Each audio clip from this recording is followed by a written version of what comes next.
Let's start it up. Let's disable the waiting room, B'siyata Deshmaya, and let's go in. So last night, or even today, oh Malinsky, Malinsky in the Waar house. is die arts? Oh, okay, let's fire it up. Darth Vader, let's fire it up. Where's the Darth Vader voice? Okay, let's go. So a couple days ago, or even last week, we started this new sefer called Challenges.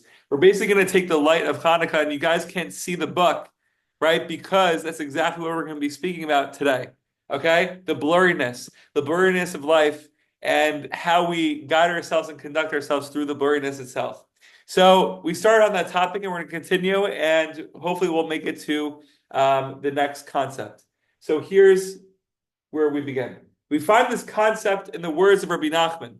Rabbi Nachman ben Fekas chus again aleinu v'sadik yisod olam. When a person goes from one level to the next, they must go through certain dimyonot or imaginations and other challenges from the Yetzer Hara in order to get to a higher level of holiness. The moment a person ascends to the next level, the evil forces are awakened and begin to surround him. It's an amazing thing. You think, oh my gosh, because I have a Yetzer Hara, I have a taiva for things, that's a bad thing. Rather, it's actually the entryway to the higher level of being. Then one must subdue the evil forces anew. Even though one has previously broken the evil forces on a higher level, when one begins to ascend, the evil forces awaken again. So just like the evil forces have new tactics, we need to have new tactics. We can rely on what we did previously with the Yetzer Hara, right? I can rely on, let's say I go on a diet, right, and I'm trying to lose weight, and I sort of subdued my relationship with food and all that stuff. But then I fall back into, eating unhealthy and all that stuff. I'm not going to rely on the diet that I once was on. Rather, I'm going to begin anew with a new way of approaching food. It has to be that way, or else we'll find ourselves in this loop and loop and loop and loop.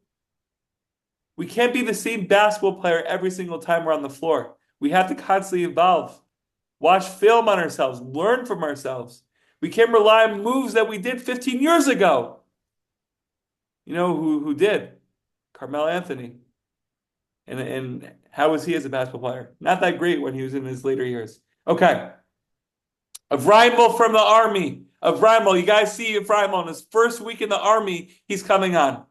Consistency. Avraimel is so good. Rabbi Nachman then said that in this area, many Hasidim are mistaken, for they think they have suddenly fallen in their Avos Hashem.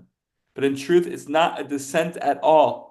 Rather, they must ascend from level to level, and the evil forces, temptations, confusions, imaginations, thoughts, and obstacles are awakened anew and get stronger. Therefore, it is necessary to strengthen oneself time and time again with fresh vigor to subdue and break these evil forces and overcome these obstacles, which are at each and every new level one ascends to, but again, in truth, it's not a downfall or descent at all. Rabbi Nachman says that this, and we have to focus on this word, imagination. The Yetzer Hara, all these obstacles are imaginations that we're descending. Right? So that's why, oh my gosh, it's coming to me. Yoshua is coming to me.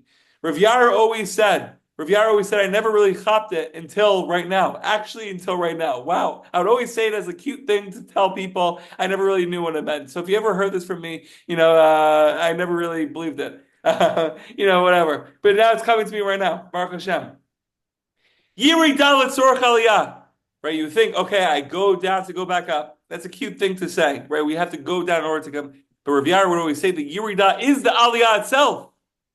But that's exactly what Rabbi Nachman is saying here. The Yirida is the Aliyah itself. That's the indication that we're actually making an Aliyah. It's a Peloplon. Anyways, we continue a couple more sentences and then we'll go on to the next concept next time. There's a concept in spirituality that when someone attains a spiritual level, they will never lose it. And by the way, the mechaber, the person who wrote these teachings, the person who gave forth these teachings, we're talking about someone who knows Kol Torah Kula, who knows the entire Torah back and forth, left and right, knows the Torah backwards. right? He's bringing concepts from all areas of Torah and just bring it down and allowing us to receive it in simple words. And so we're able to meet on Zoom together and talk things out. It's a beautiful thing. So when we achieve something in spirituality, we never lose it. So that should eradicate all the previous perceptions of, oh, I was once, a minion goer, right? But now I'm not, therefore I'm less, therefore I'm worse. No, actually, we still have that status. Now we just have to go through that yirida, quote unquote, and actually reach a higher level of it, actually going to minion. This is the Torah this is the Torah we're learning, Chabra. Therefore, it's important that one should not be dissuaded or worry or even fear when it seems like they kept on following spirituality. Chas v'shalom. On the contrary, one should know and believe that this is downfall and descent in itself the start of a new beginning. And just to end off, someone went to the Rebbe and asked, okay, like how do we do this in practice? Like, what does this really mean? Yiridah Torah Chaliyah.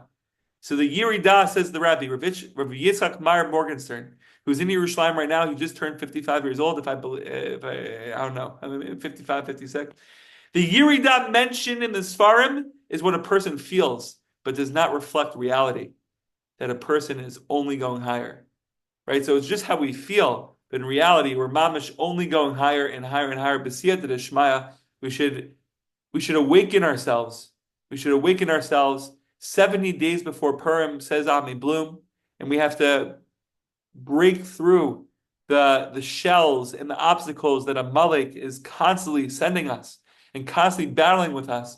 And we should come out with our sword of Ekya Sher Ekya that we say, in the Torah, and that Rabbi Nachman talks about in his first teaching, and Rabbi Barchana, the whole thing. Questions, comments, please feel free. We're ready. And that's why we have the blurriness, because in the blurriness, we actually have the clarity. We have the clarity that it's not actually blurry. It's just a dimion, just an imagination. And then what happens? Chabra? It's clear. No more blurriness. All right. Questions, comments, or we're just going to smile because Jack. smiling is also good. I love you guys. Be well, be well, be well. Fire it up. Jack. Thank Fire you. it up. Zos Chanukah, Zos Chanukah.